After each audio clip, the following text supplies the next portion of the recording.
everyone, it's Joanna here from Inspired by Stamping, and today we're going to do a bleaching tutorial with our poppy stamp set. We are going to create this gorgeous card today using some white embossing powder or on craft paper. We're going to bleach that beautiful flower, and I also have a little tutorial on how I make my bows.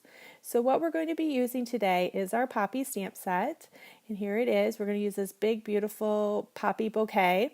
We're also going to be using our creative tags to create the tag, and we're also going to be using some of our ribbon, the crochet trim collection. We're going to glue that on our card. We're going to use the big one in the middle, and we're also going to use the Christmas ribbon also and the beautiful bright red here. We're also going to be using our craft paper, our embossing buddy, and of course some Versamark. We're also going to be using some Clorox bleach. We want to make sure that this is nice and new and not old bleach, because the newer it is, the more beautiful color you're going to get.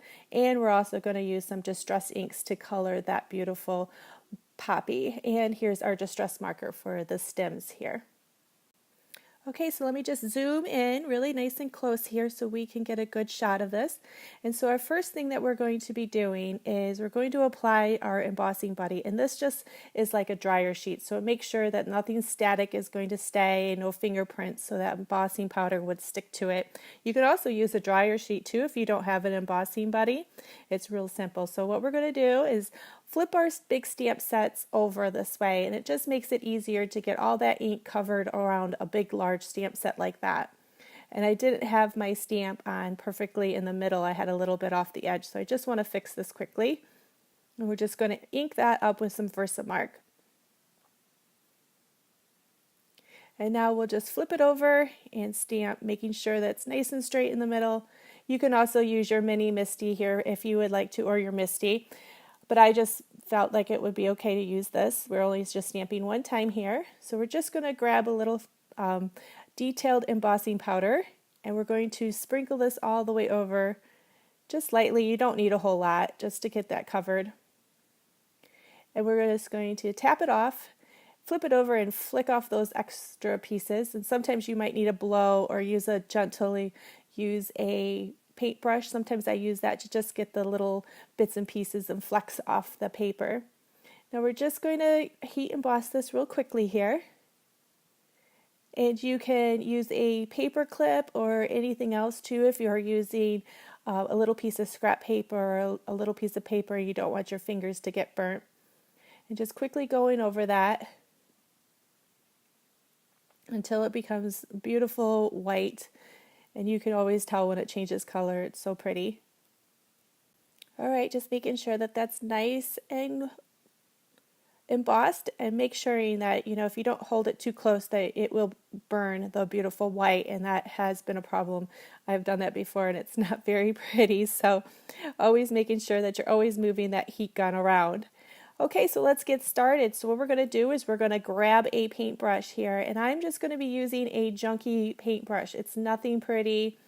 It's old. I don't care if I get bleach on it. Bleach has a tendency to eat away things, so you just want to use something that's really crappy, and this paintbrush is not very nice. It's old and I've used it to death. So I'm just going to grab some water here, and we're going to move this card out of the way so I can get my bleach out, and I'm just going to pour a little bit out in the cap here. You can also store it in another container. Just make sure it's not plastic where it eats away the plastic. Glass is preferable here if you want to store some.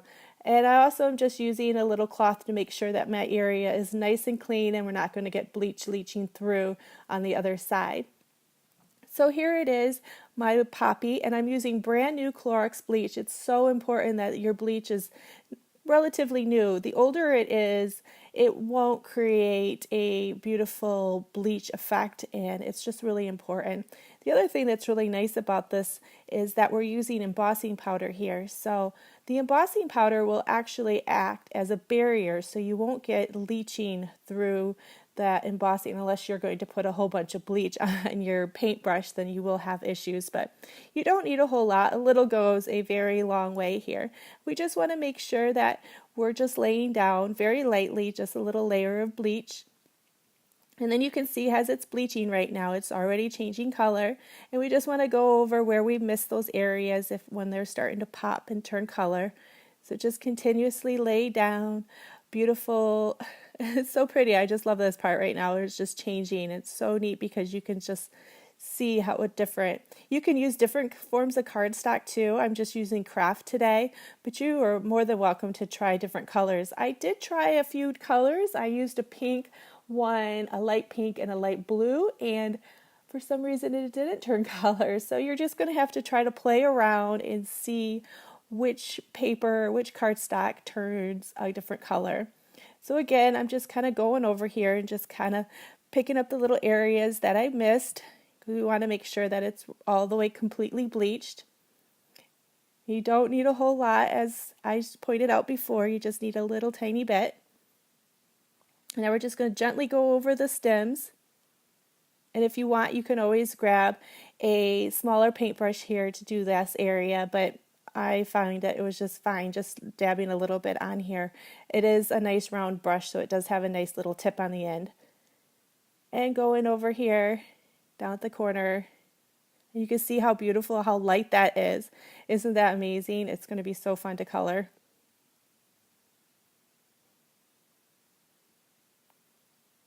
And now we're just going to add just a little bit right here for this little flower petal, or beginning to be a poppy.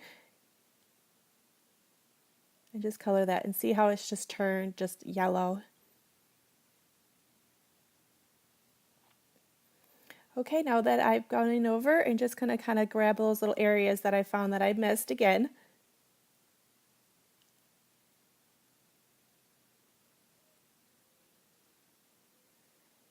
There we have it.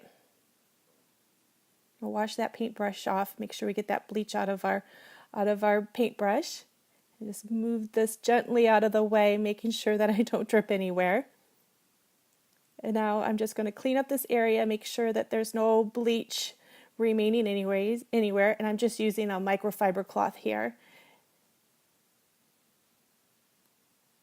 And then there we have it. So it's nice and bleached right now. So to speed up the process a little bit more, if you don't have time like I do today to wait for it to dry, we're just going to heat set it, and you can do it from the back and the front. Just be careful that you don't burn that beautiful white embossing powder and have it turn a different color. So drying it from the back is also a good way to do it, so you don't have to worry about it. But I just did it back and forth, moving that heat gun very quickly so it's not staying on one section.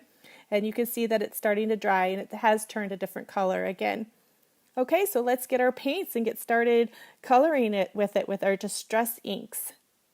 Okay, so it's nice and dry now. You can always wait for it to dry naturally, or again hit it with that heat gun. I'm just going to zoom out and show how I ink up. I always use a glass mat like this, and I always flip my inks over whenever I want to color, and it's so easy. And all you have to do is just spray it with a little Windex to clean it up in a paper towel. And I'm using a number 4 Winsor Newton Cotman paintbrush here, and I've also got a little water. And I'm just going to grab my rag here. I just want to make sure that I have that. So I'm just getting that off my desk and putting it to the side. And I'm just going to zoom in again so like you guys can see how I color. You can use these distress inks as a watercolor, but there's a little trick here because we're going to be using craft paper and we're not using watercolor paper here. So there is a bit of a difference.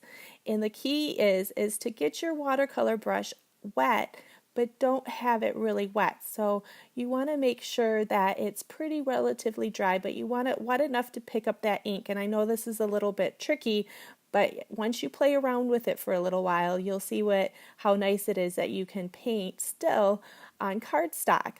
So what we're going to do is we're going to lay again our darkest color first. And then we're going to go over with our lighter colors. So I'll have these distress inks that I'm using here on our supply list so that you guys can use exactly what I'm using. And then what you do is you just lay that dark color over, and then we're going to put that lighter color over second. And we're going to saturate that whole entire petal with that bright lighter color. And the effect is just beautiful, and it just looks lovely. I did try with this bleaching technique. I did try to use watercolors and they didn't work. They kept on bleaching out, and so it did not work very well at all. So I don't recommend it. But I did use Zig markers and they worked really well. I used Distress markers and those worked really well too. And I also used some Copic markers, and I'll show you a couple cards that I used the different techniques with on coloring with cardstock, and I think that you're really going to love the different ways that you can still color this. But right now I'm just focusing on Distress inks, and I really loved the way that this card turned out. I think it's just bright and vibrant, and it was pretty relatively quick too. Just making sure that when you switch colors and you go from that dark red to that light red, you really want to clean that brush off so that you don't pull that dark ink up into the top of the petal. And so I have fast forwarded this a little bit so that you don't have to spend 20 minutes watching me color this flower, but I think that the process is so relaxing, and I really hope that you guys enjoy watching me color too. Okay, so we just keep picking up that color here, and we just keep going and working around the edges of our petal. And when we need some more ink, all I do is just open up my ink pad and I just flip it over and I just get that glass mat just a little bit inked up again. And I just use this for everything. I have a selection of different kinds of inks, and you can use it for all your inks to color anything that you want to color. And I just recommend that this is just an easy way to do that. So just kind of turn it over, flip it over. You can mix and match. You can put two different color inks down to make a beautiful color. And I just really enjoy working with this process. So I think that you guys would just love that too. And I just wanted to share with you how I color all my coloring when I'm not doing watercolors, what I do. You can actually do this with Copic markers too.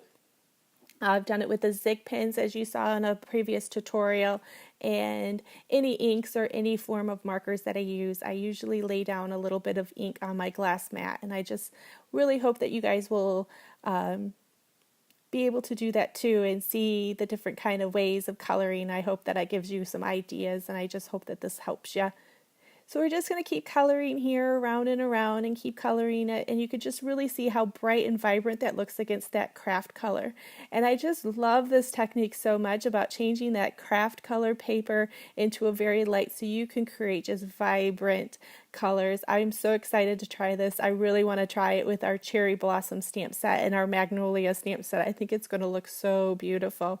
We also have a release coming up next week too, and I have a new beautiful flower bouquet that I think that you guys are just going to love, and I just can't wait to try it with this technique as well. I think it just contrasts so beautifully. So just keep going around, laying that darker color first and then coloring over with a lighter red. And it's really great about having the embossing down also, because it just kind of creates that barrier. Even when you're coloring, it just kind of helps. And just making sure that one of the tips is just to save your paintbrush. Make sure that you don't hit that embossing very much, because it will damage those beautiful fine tips of that paintbrush that you have. So again, just keep laying that dark color down, and you can see it's just really starting to come together.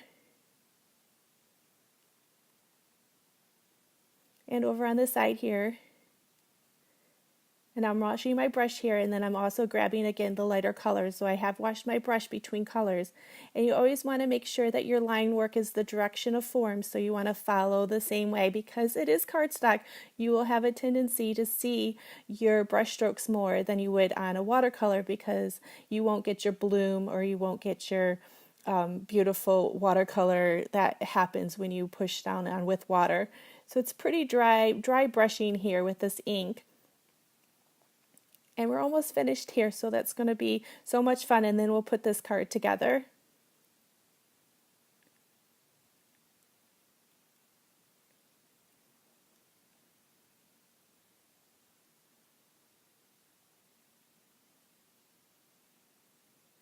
Okay, now we're just going to make sure we got all our areas and we've filled it all the way in.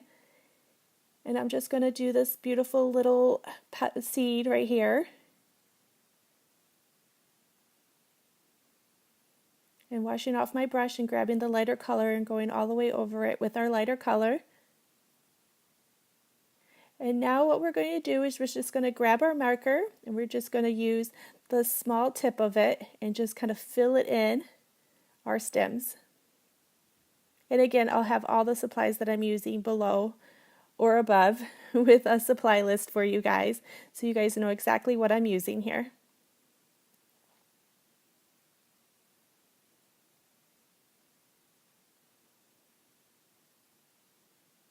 And there you go. Beautiful. Let me just bring it up close so you guys can see how beautiful that is. Isn't it lovely? Okay, so now we're going to grab our dies here, and I'm going to have to zoom out here for you because we're going to grab our nesty dies and we're going to cut this out. So let me just zoom out just a little bit. And this is how I store them. There's beautiful tutorials from Jennifer McGuire about how to store these beautifully, and I highly recommend that you guys check this out because it will revolutionize your way of organizing your dies and your stamp sets. So just put this over to the side, and so what we're going to do is lay down our circle die here. We're going to use a big circle die, and what I end up doing is I always grab my Post-it notes when I'm going to lay down a die, so it does just make sure that it doesn't move around when you place it. I also have one of those magnetic plates that I use for my Big Shot too, but I just like this extra little protection to making sure that it doesn't move around and then we lose our beautiful work that we've spent so much time on. So I just like to have a little bit of double protection here.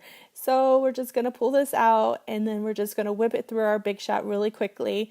I apologize for the condition of my Big Shot. I think it's about 10 years old and it has not broken, so I have no need to replace it yet. So we're just going to whip it through our Big Shot very quickly here and then get the Big Shot out of the way. And then we have our die. It's all ready to be matted on with another die. And I'm just going to quickly run and do that while the camera is off so that we have our second die already. And then we'll put our card together. Okay, so I'm back here and I have layered this on, and I just used some double-sided sticky tape. But I wanted to share with you how I adhere my ribbon. So we're just going to place it on one side and we're just going to lift it up and then we're going to flip it over inside the card and lay that down too. I've already taped the back of the ribbon so it's already perfectly ready to go. And so when you're doing your crochet trim, this is what I end up using. I end up using the Ultimate Glue. It does dry clear, so I absolutely love it. So I put a little line along the ribbon and then I lay this down perfectly flat and I kind of spread it out. And I also, if I have any excess on it, I'll use it and I'll dab it off with a little bit of a rag so that it doesn't leach through.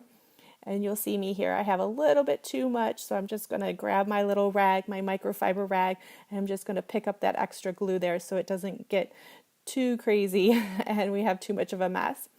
So while that's drying, and I just want to make sure it's perfectly straight, and you can see here I haven't gotten it straight. So we've got to do a little bit of fumbling here and fixing it and making sure it's nice and straight so we don't have any error in our card. So what we're going to do next is I'm going to share with you how I create my bow with my bow maker. I have another tutorial on how to do this 3 different types in 3 different ways, and you can grab bow makers from anywhere now. They're just about any place you can find. So I will put a link up. I think there's one I saw on Amazon.com that you can use, and I'm not sure about the other stores, but I'll have a little peek, and if I find one, I'll put it in the supply list. So we're going to wrap it around 3 times. And then we're going to make a 4, and then we're going to pull it through. So we're going to pull it really, really full and really, really tight. And again, I have some different tutorials on YouTube that I will link up here so you guys can see this in a little bit slower motion. And we're just going to fumble with it and fix it and pull down the long stems, and then we're just going to cut it with a pair of scissors and hold that really nice and tight so it makes it really easier to cut. And again, just kind of play with it again. Let's get that out of the way.